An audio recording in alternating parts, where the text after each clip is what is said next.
guys, welcome back to my reaction channel. Today we're going to react to Bleach Greatness episode 297. Now guys, in the last episode, Ichigo versus Gin and Ishin versus Aizen, bro. Like, that was one epic entrance.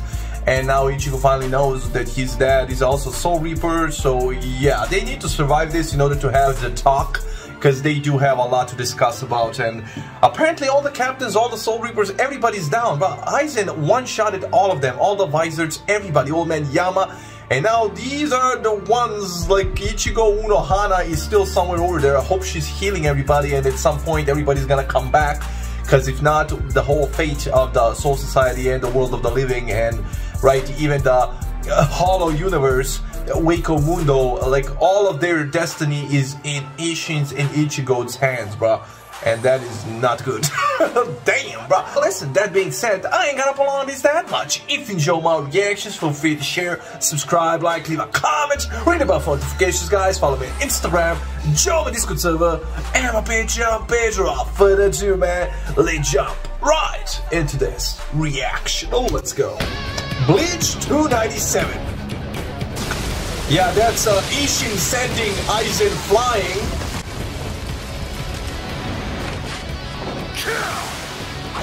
Oh, that's Kido. Raiko-ho. Thunder Shearing Howl.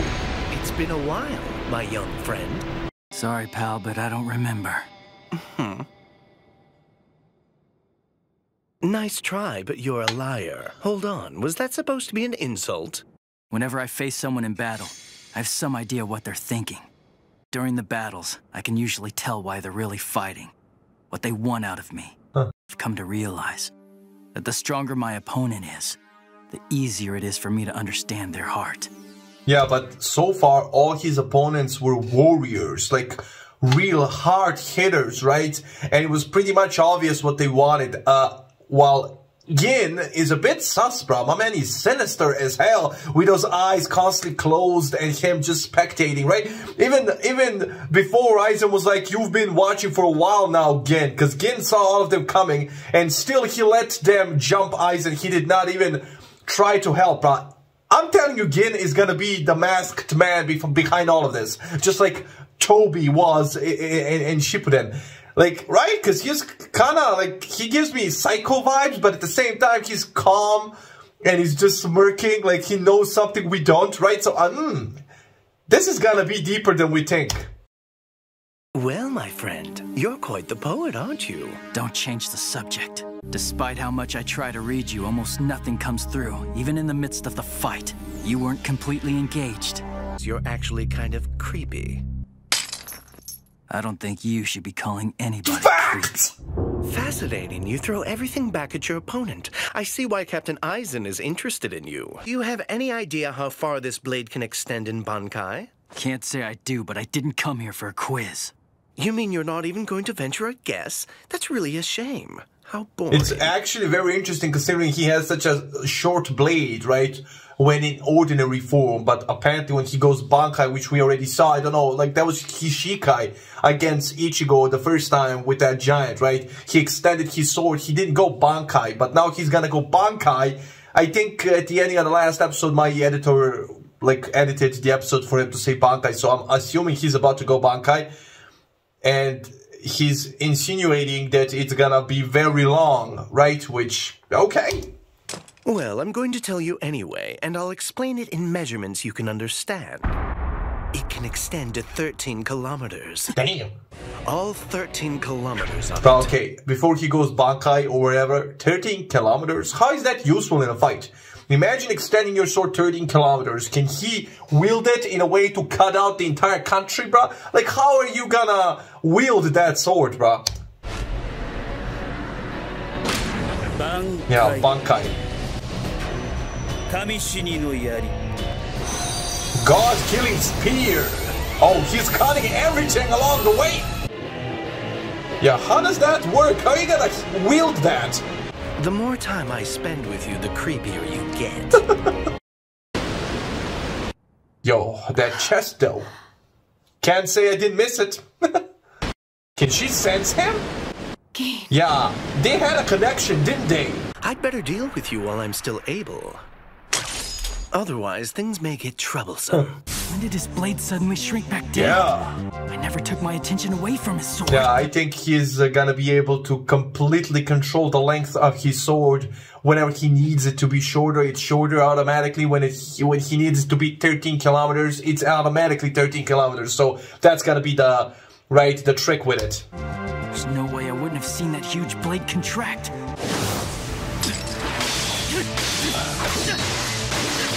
Okay. Damn, he's fast! He's still in Bankai. I have to watch his every move. He's fast. And if he points the tip of his sword at me, I could be dead. Yeah, he can extend it.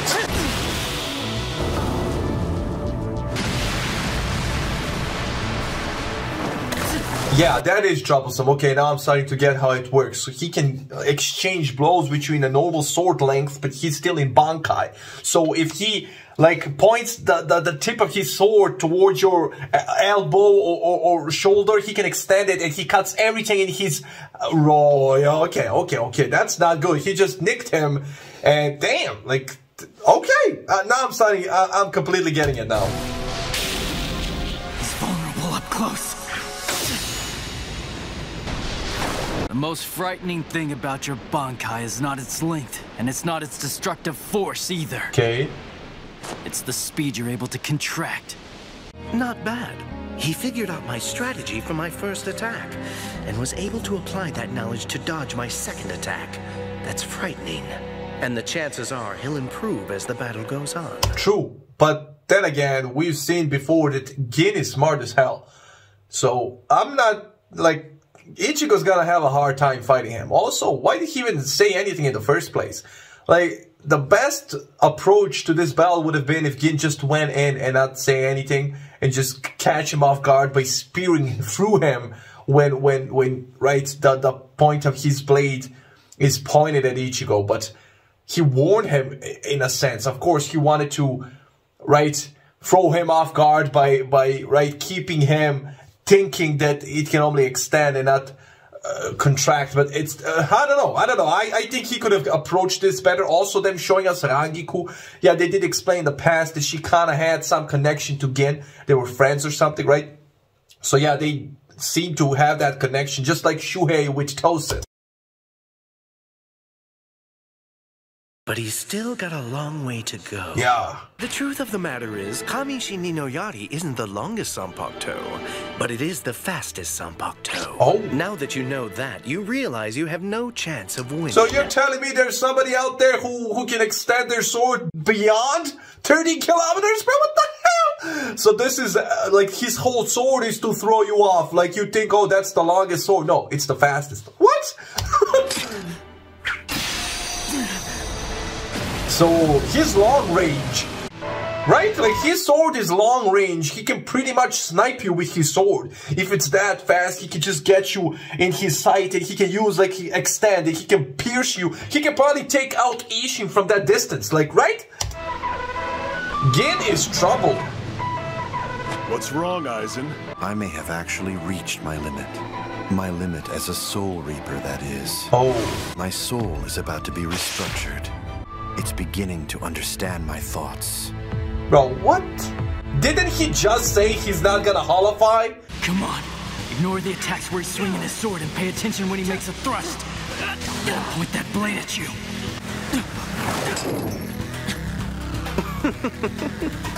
You're awfully jumpy. What's the problem? Yeah, of course he's jumpy, because now that I think about it, right, usually when a foe has this advantage in battle, right, when he extends his sword and you evade it, you think you'd have the advantage to attack it right away because, right, the time it takes to pull it back, but no, his sword is it's so fast that he can actually try to pierce you, and if he misses, his sword is automatically back to normal, so you don't have that opening at all, so you have to maintain your distance, but that distance isn't doing you anything, because if he catches you off guard, he's gonna pierce you even from a distance. So Gin is actually a very troublesome opponent. You bastard! I swear, I'm gonna break that sword of yours! You're welcome to try, of course, but don't get your hopes up. I can feel that it's beginning to understand my thoughts. That's nonsense. You can dismiss it if you like, but I'm telling you, the Hogyoku has a will of its own. You may believe it's the power to dominate two opposing forces, the balance between Hollows and Soul Reapers. You'd be wrong. The ability to manifest the desires of those around it. What are you talking about? I guess I have to spell it out for you. So you can grant wishes? Like, what the hell? Like, there's no way Urahara did not know this. Didn't Urahara create this thing? Like, how did Urahara not know this? Like, bro, I need to make a poll. Who's smarter, Aizen or Urahara, bro? Because apparently, Aizen discovered something Urahara didn't even know about. Because Isshin and Urahara talked. Isshin would have known about it if Urahara knew about it. So, all the amazing things that happened to Ichigo Kurosaki, Rukia Kuchiki, and Kisuke Urahara were simply the result of manipulation by the Hogyoku. They were all manifested by the Hogyoku's will. She lost her Soul Reaper powers because she was still suffering from the pain of killing Kai and Shiba. To be accurate, I know that its power was not the ability to control the boundary between Hollows and Soul Reapers, as Kisuke Urahara felt it was. The hollowification of Shinji Hidako and the other Vizards was really nothing more than an experiment. It was a confirmation of the Hogyoku's powers. I had Rukia Kuchiki approach Ichigo Kurosaki with the idea that he could become a Soul Reaper. If there were limits to the Hogyoku's power, this would help identify them. But if the target does not have the power to achieve those desires, nothing significant happens. It's a very interesting dynamic, filled with subtleties. So what are you talking about? So now he's explaining how he ended up controlling all those battles and everything, even their wills. So he sent Rukia to Ichigo so the first initial experiment with Shinji and the others was actually not to make hollows out of them, was actually to solidify his theory that the Hogyoku was something more than Urahara initially thought it was. And the experiment proved to be true. So then he conducted another experiment with Ichigo, and then again it proved his theory. So now he understands that the Hogyoku grants wishes, so to speak, or desires of its targets. But if the target if the target doesn't have the potential to fulfill its own desire, nothing happens. So what the hell is that thing doing to Aizen's body right now? What is Aizen's desire? To become a god, a being that stands above all? And apparently, since it's finally responding to it, it deems him worthy, like he's capable of that? How am I supposed to, bro? What the hell? It can help guide you to your goals, but can't achieve them for you. Yeah. That speech was again on point when you think about it. I don't want you to interfere. You came to him. Sorry about all this, Captain Aizen. I hope I didn't interrupt your conversation. It doesn't matter if you understand what it is. You can't escape its influence. You're feeling it now, even as you try to resist its will. It has the power to destroy the wall that separates those beings who are gods from those who are not.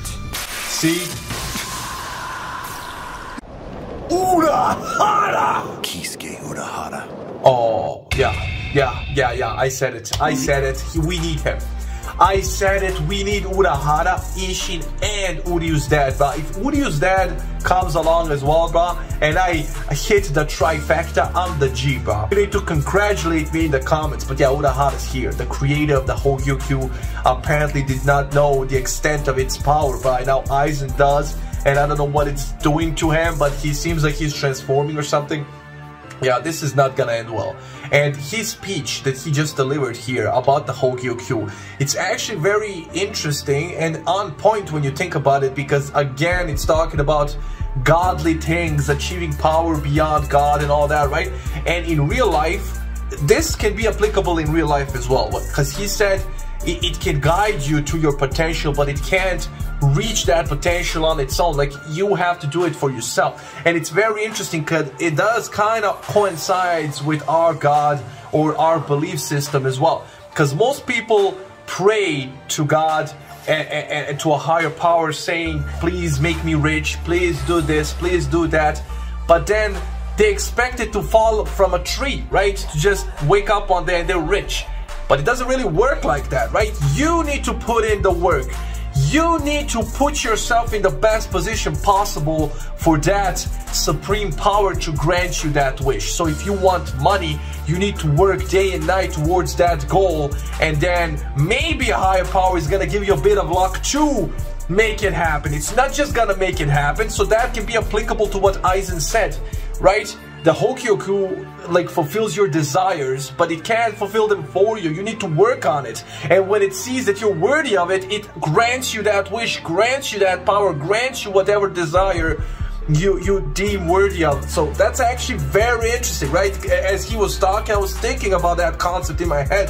Right? It's kind of relatable. I'm not that religious, but I do believe in a higher power. But I also believe that you need to have a work ethic. You need to work towards certain goals and put yourself in a certain position, in the best possible position for those goals to be achieved one day, right?